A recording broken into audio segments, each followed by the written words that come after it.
কিছু মানুষ ভাবে তাদের গুনাহ এত বেশি যে আল্লাহ হয়তো আর ক্ষমা করবেন না।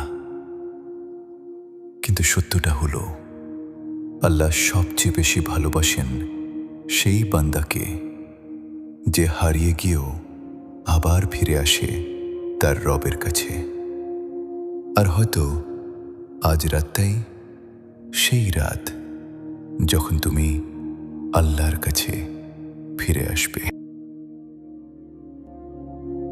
কিন্তু একটা প্রশ্ন আছে, যদি মানুষ বারবার গুনাহ করে তবুও কি আল্লাহ তাকে ক্ষমা করবেন?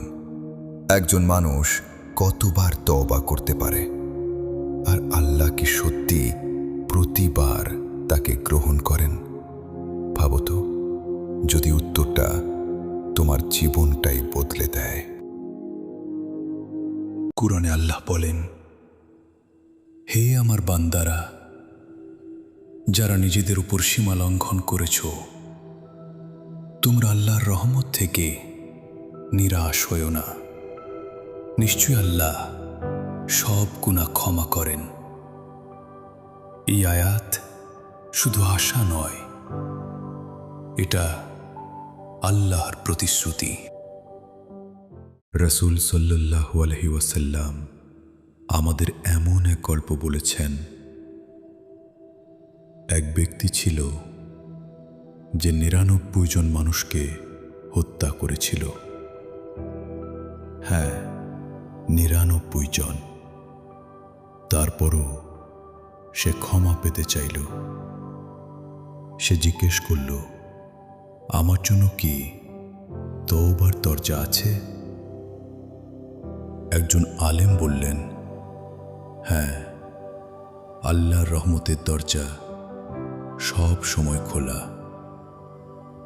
এবং সেই মানুষটি শেষ পর্যন্ত ক্ষমা পেয়ে গেল। তাহলে প্রশ্ন হলো, যদি আল্লাহ একজন খুনিকেও ক্ষমা করতে পারেন, তাহলে তোমার গুনাহ কেন ক্ষমা করবেন না? শয়তান চায় তুমি আশা হারাও, কিন্তু আল্লাহ চান তুমি ফিরে আসো।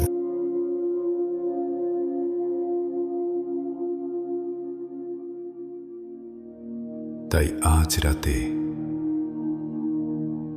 যদি তোমার হৃদয় ভেঙে যায়, যদি তুমি মনে করো তুমি অনেক দূরে চলে গেছো, তাহলে শুধু একটা কাজ করো, আল্লাহর দিকে ফিরে যাও। কারণ তওবা শুধু ক্ষমা দেয় না, এটা জীবন বদলে দেয়।